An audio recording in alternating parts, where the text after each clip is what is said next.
Hi, welcome to my other feature, which is mainly about hypothermia today, but also it relates to side projects and life level as usual. I'm about 5 minutes walk from the location of the Boulevard photos on the same mountain in Husqvarna, near Jönköping in Sweden. And from here I can actually I can see the location where I took the photos for Concurs as well, but it's hidden by a highway and trees and other things.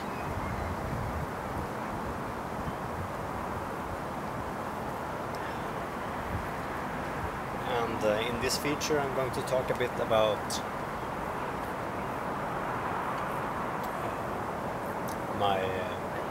how I created concepts for bands and projects and my old recordings, and how the restrictions can be liberating instead of limiting when you're recording music or creating art in general actually. For example, sometimes making a painting is not always the easiest thing to do by itself, and if you have a palette of 20 or 30 colors,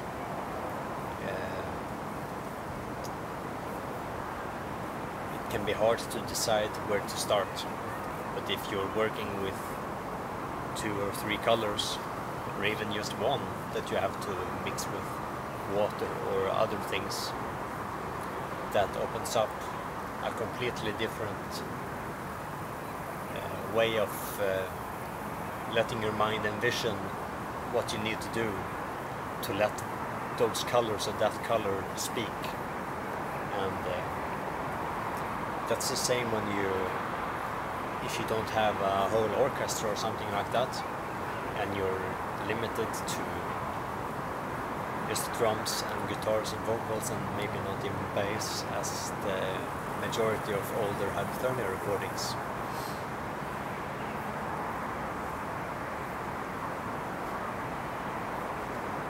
That can be very liberating, because of course it's something that I have explored in my later career, to go into professional studios and record there, because that's a completely different kind of experience and it gives a very different result. And it can be a very important lesson to learn as a musician and artist, because that kind of process is not for everyone. It's very different from recording at home or renting a house or cabin in the woods or countryside and setting up a temporary recording studio equipment kind of environment like I did with the majority of Hypothermia recordings, and still do, because that's how I love to work and I prefer to work that way. But over the years, of course, I've learned that the best way to really be the most that I can be as an artist is to have someone else to be there who has some professional way of incorporating their talents into the recording project and process, to hire them to be the sound technician and recording technician for the project, while I either own all of the equipment or rent some of it, and we transport it to where we need to be.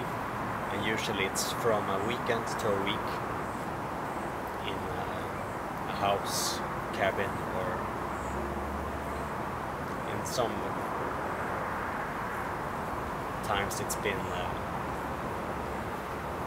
my apartment or my house or a friend's apartment or a friend's rehearsal place.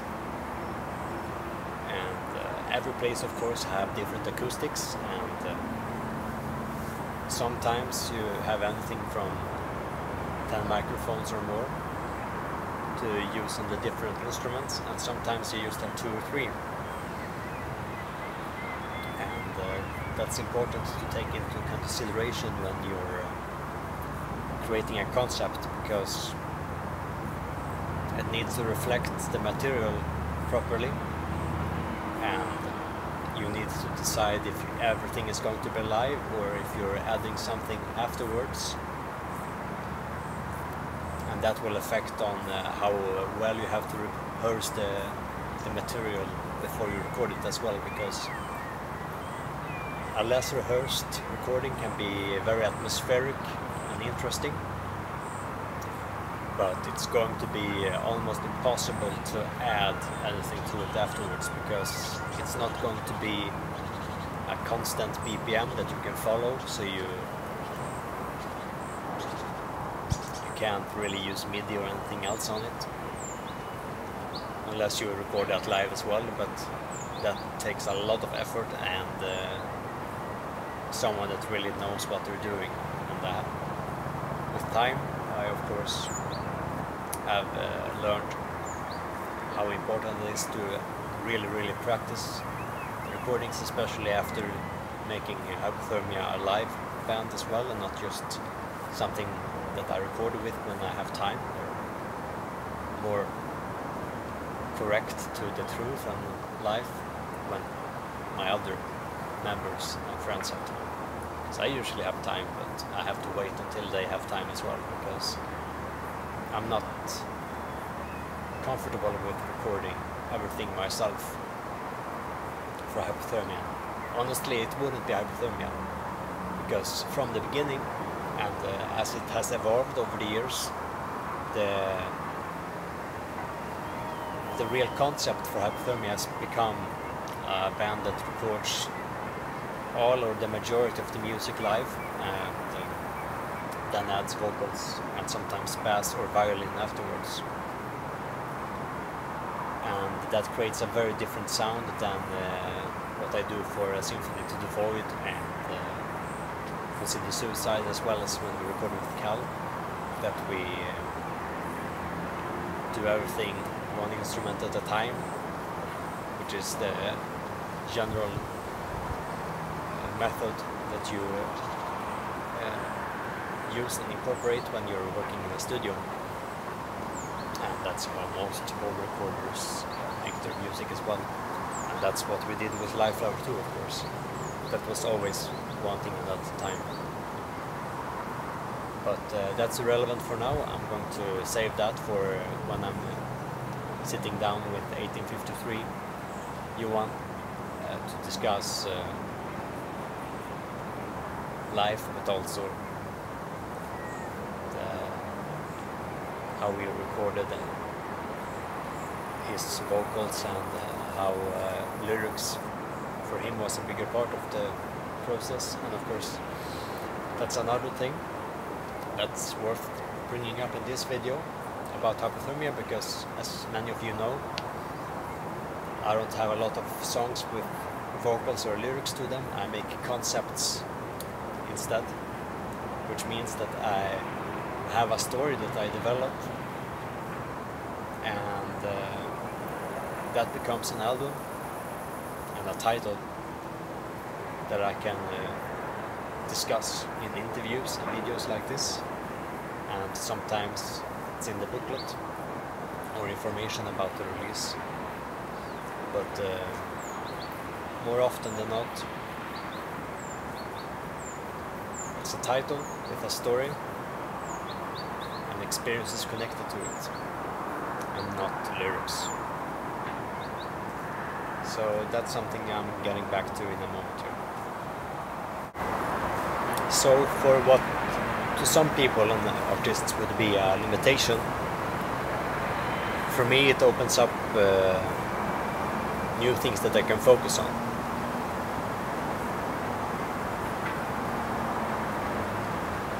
Because to me, not having lyrics or doing vocals for recording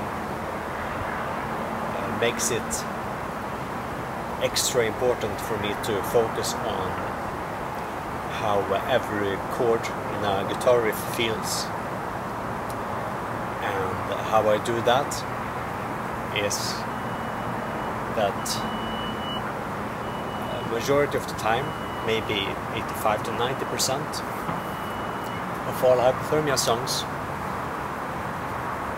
are composed in my head before I even touch an instrument.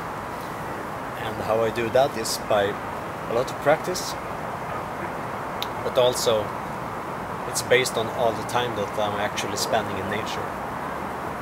Because for many years I've been living away from any city because I can't stand the sounds that it produces. So for me it's not just a need, requirement or choice to be away from a city, it's a necessity. And I don't live in the woods just because I enjoy it, but because I have to. It's not as much of a choice as a necessity, as I said. So I've learned over the years to cope with all the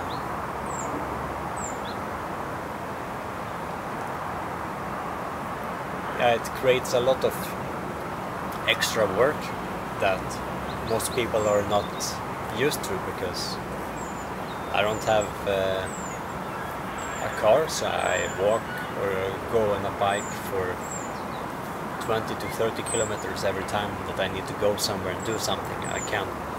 There's no stores where I live, no post office, no anything. And I don't mean that as a complaint. I was aware of that when I was moving to where I was moving. And that's just a factor of my life that enables me to be the kind of artist that I am. Because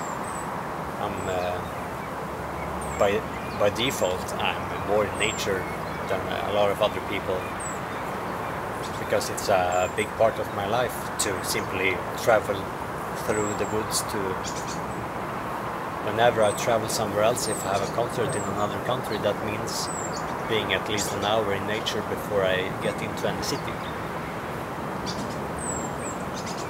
And that's very important for me. And having that limitation, it opens up other things that are less limiting to the creativity, because I have more time to reflect on song structure and composition and what chords go with the next one. So it creates a very fluid, nice contrast, and it feels nice. That's a big part on when I compose songs. It has to feel nice, how it progresses, how to hold the fingers, even though many of my chords can be uncomfortable to actually make. The way that they progress creates this kind of dance and movements and structures that I like, because it's like a dance in a way. And it's the same when I'm painting. I'm moving my hands in the same ways. It's like the branches of a tree or a bush when it's moving in the wind. It's very similar to that kind of flow. And if we're counting the amount of repetitions for each chord, it's all going in that kind of rhythm. It's like leaves in the wind or waves. And how you watch different shadows move on the ground. It's a similar kind of pulse or wave-like movement that I then translate into actual sound waves. And that's been the key point for all of my compositions, really.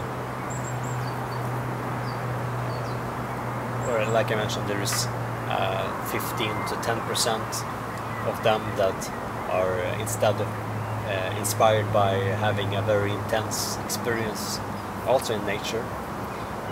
Some of them have been from when I'm walking during night time, and everything is very dark, either completely black or things are so dark that you only have the moon or the stars as a light source. for an extended amount of time, things kind of start becoming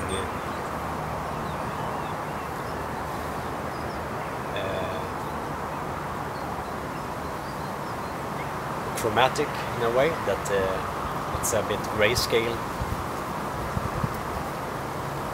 and some colors become inverted because your eyes are adapting to the environment, and walking for a longer time in that kind of environment can be very interesting and inspiring, and a big catalyst for some songs that I've composed. And it demands a different kind of awareness when you're in that environment. So I can't really, I feel the atmosphere of my surroundings then, and then when I get home I have to pick up my guitar immediately, and then everything pours out. And that's how some of my recordings have been composed as well.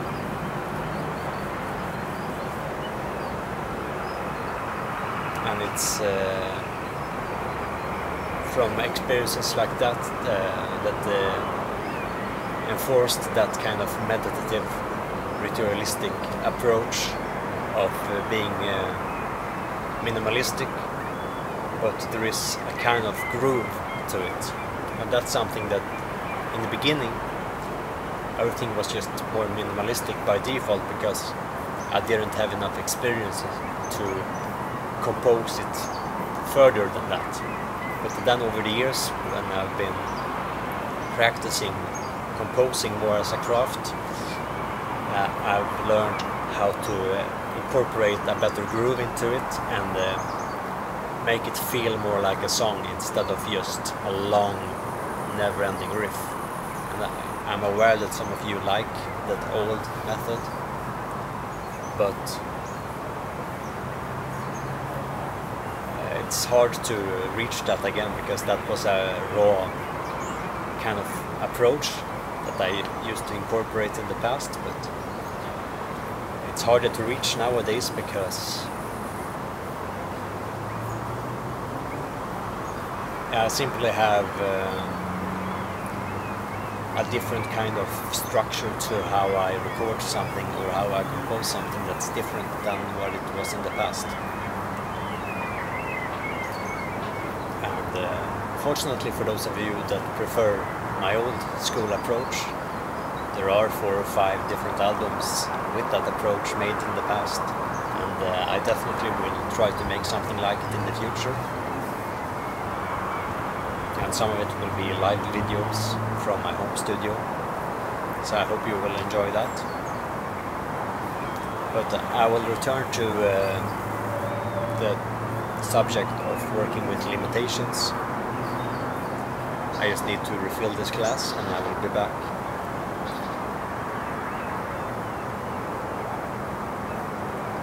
So see you in a minute.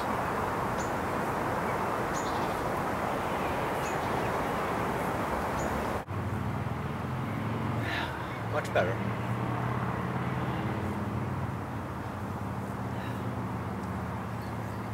So, as I was saying, how limitations can be liberating when you're starting out to make a concept of your own. No matter if you have a new band or project, or if you're simply working on a new album. Having less microphones doesn't have to mean that you can't record, because if that's all you got, then that's better than nothing. Because as long as you have some kind of recording device with at least 1 or 2 inputs, and microphones for that, and your instrument, and some kind of amplifier, you're good enough to start.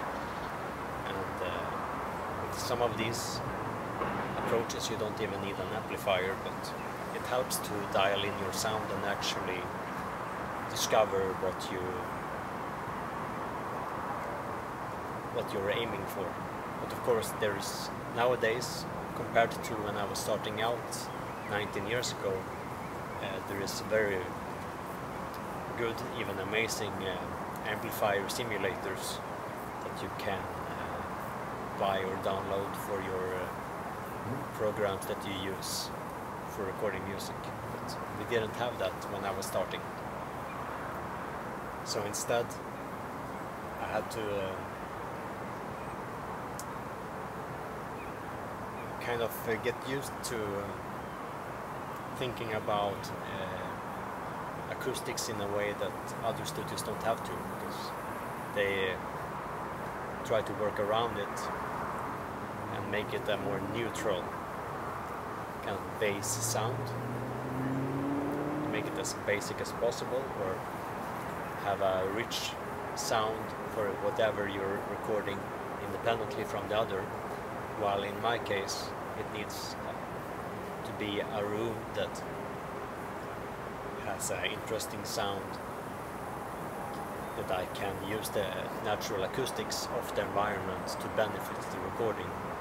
And in many cases that I've learned afterwards, that some of the rooms that I use decreases the quality of the recording because they incorporate different frequencies that simply are not beneficial to the atmosphere of the song. But in some of those cases I haven't really had the choice to re-record those. So instead of waiting 5 or 10 years to record them and release them, I've chosen the honest and more immediate approach to recording music and releasing it, which is what a lot of hypothermia is. Instead of waiting until I can reach all my goals and requirements to record something, I'm trying to do what I can with as little as possible, which keeps expanding year by year, and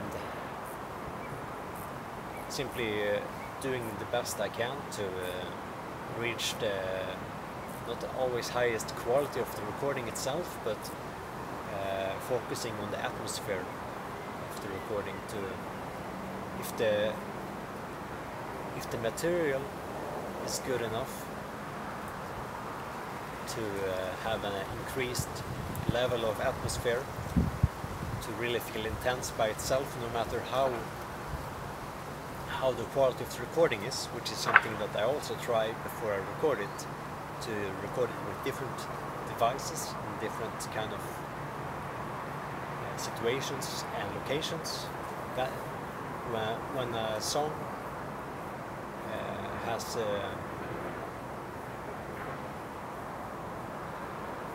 cleared that trial, that test, that's when I can with confidence rehearse it with hypothermia and record it, because that's when I know how much that the song needs to be acoustic, and what parts of the song that I want to use distortion and other effects on, and if it needs reverb or delay and chorus or things like that, what effects that and modulation that the guitars may need. And that comes with the drums as well, if they require some kind of additional effects when we're mixing and mastering it, or if the song needs vocals, and what kind of vocals that it should have, if I should develop a mantra, or using some breathing technique to incorporate some of my throat singing into it, or things like that. And that's once again something that I would have never learned or incorporated without having the limitation. If I was going into this now without 19 years of experience previous to it, I wouldn't have learned what I know now, and my bands would be completely different.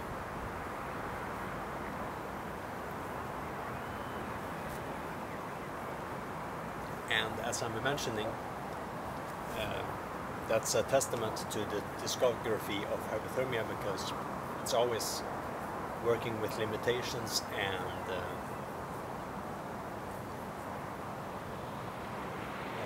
using that as a strength instead of a weakness. And I came to the decision many years ago that if I have a song that I feel is good enough as it is, but can be improved upon in the future, that's not going to stop me from recording it. But it's also not going to stop me from re-recording it in the future with additional instruments as I envision or hear it in my head. Because most of my songs, or the songs of Hypothermia that are translated from actually experiences and the atmosphere from nature into something that we can call black metal or post-rock, or simply music, sound as I prefer to call it, because it's not really a genre, it's between everything of that. So when I have a new song that I feel it needs these instruments that I don't have access to, I will try to do it as close as possible with just the guitars and drums and bass and sometimes vocals and sometimes violin, and make it as close as possible as I can. And then in the future, when I have enough money and time to rent a venue or a theater or a studio, and also hire musicians from an orchestra to do all the parts that I have in my head, then that will be the final recording of those songs in that album. But until then, I'm completely fine with the minimalistic, stripped down approach, because they have, of course, completely different atmosphere, and that's fine by me, and hopefully by most of you as well. So that's how I think about making a concept, and of course I'm by accident and simply being a bit distracted by nature or the city beyond here, and having all of my thoughts here, trying to focus on one story instead of 10. I'm leaving out a lot of information on how I'm constructing a concept, so I will try to focus on that video next week when I'm at my home instead of out here. And hopefully this answers some questions for some of you who are in a band or starting a band. So, as always, thank you for listening and watching. Don't forget to subscribe if you're already not, and check out the links in the description for our Patreon, where you can support us financially, or my web shop, where you can get my albums on tape, CD, vinyl, or some shirts. Take care, and cheers.